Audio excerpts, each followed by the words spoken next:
തട്ടകത്തിലെ ദേശവിളക്ക് ആഘോഷങ്ങൾക്ക് സമാപനം കുറിച്ച് പട്ടിപ്പറമ്പ് വരണംപാടം ദേശവിളക്ക് ആഘോഷിച്ചു. ആയിരക്കണക്കിന് ഭക്തർ സമാപന ദേശവിളക്ക് ദർശനത്തിന് സാക്ഷ്യം വഹിച്ചു. വ്രതശുദ്ധിയുടെ ദിനരാത്രങ്ങൾക്ക് സമാപനമായി. നവംബർ 17-ന് തിരുവല്ലമല വേട്ടേക്കരൻകാവ് സന്നിധിയിൽ നടന്ന ദേശവിളക്കോടെയാണ് തിരുവല്ലമല തട്ടകത്തിലെ ദേശവിളക്കുകൾക്ക് തുടക്കമായത്. വില്വാദ്രിനാഥ തട്ടകത്തിലെ ദേശവിളക്കുകൾക്ക് സമാപനമാകുന്നത് പട്ടിപ്പറമ്പ് ദേശവിളക്കോടെയാണ്. ആയിരങ്ങൾ ഒഴുകിയെത്തിയ ദേശവിളക്കാഘോഷത്തിൽ ഞായറാഴ്ച രാവിലെ ക്ഷേത്രം ശാന്തി രാമചന്ദ്രൻ എഴുത്തച്ഛന്റെയും രാധാകൃഷ്ണ ശർമ്മയുടെയും നേതൃത്വത്തിൽ മഹാഗണപതി ഹോമം, നിർമ്മാല്യം, വിശേഷാൽ പൂജകൾ എന്നിവ നടന്നു. 10 മണിക്ക് അയ്യപ്പനെ കുടിയിരുത്തി തുടർന്ന് മഹാ അന്നദാനം നടന്നു. വൈകുന്നേരം 4 മണിക്ക് വിഗ്രഹങ്ങൾ പന്തലിലേക്ക് എഴുന്നള്ളിച്ചു. തുടർന്ന് പൂതനക്കര ശിവക്ഷേത്രത്തിൽ നിന്നും ആരംഭിച്ച പാലക്കൊമ്പെഴുന്നള്ളിപ്പിന് ഗജരാജൻ മനശ്ശേരി രാജേന്ദ്രൻ തിടമ്പേറ്റി.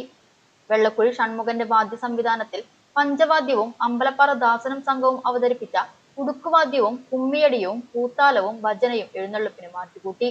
പാലക്കൊമ്പ് സ്ഥാപിച്ച ശേഷം പന്തലിൽ വിശേഷാൽ പൂജ, തായമ്പക, കെട്ടുനിറ, ശാസ്താംപാട്ട്, പാൽക്കിണ്ടി എഴുന്നള്ളിപ്പ്, കാണിപ്പാട്ട്, വെട്ടുംതടവ് എന്നിവ നടന്നു. തിങ്കളാഴ്ച പുലർച്ചെ അയ്യപ്പന്മാരുടെ ശബരിമല യാത്രയോടെയാണ് ദേശവിളക്കാഘോഷത്തിന് പരിസമാപ്തിയായത്.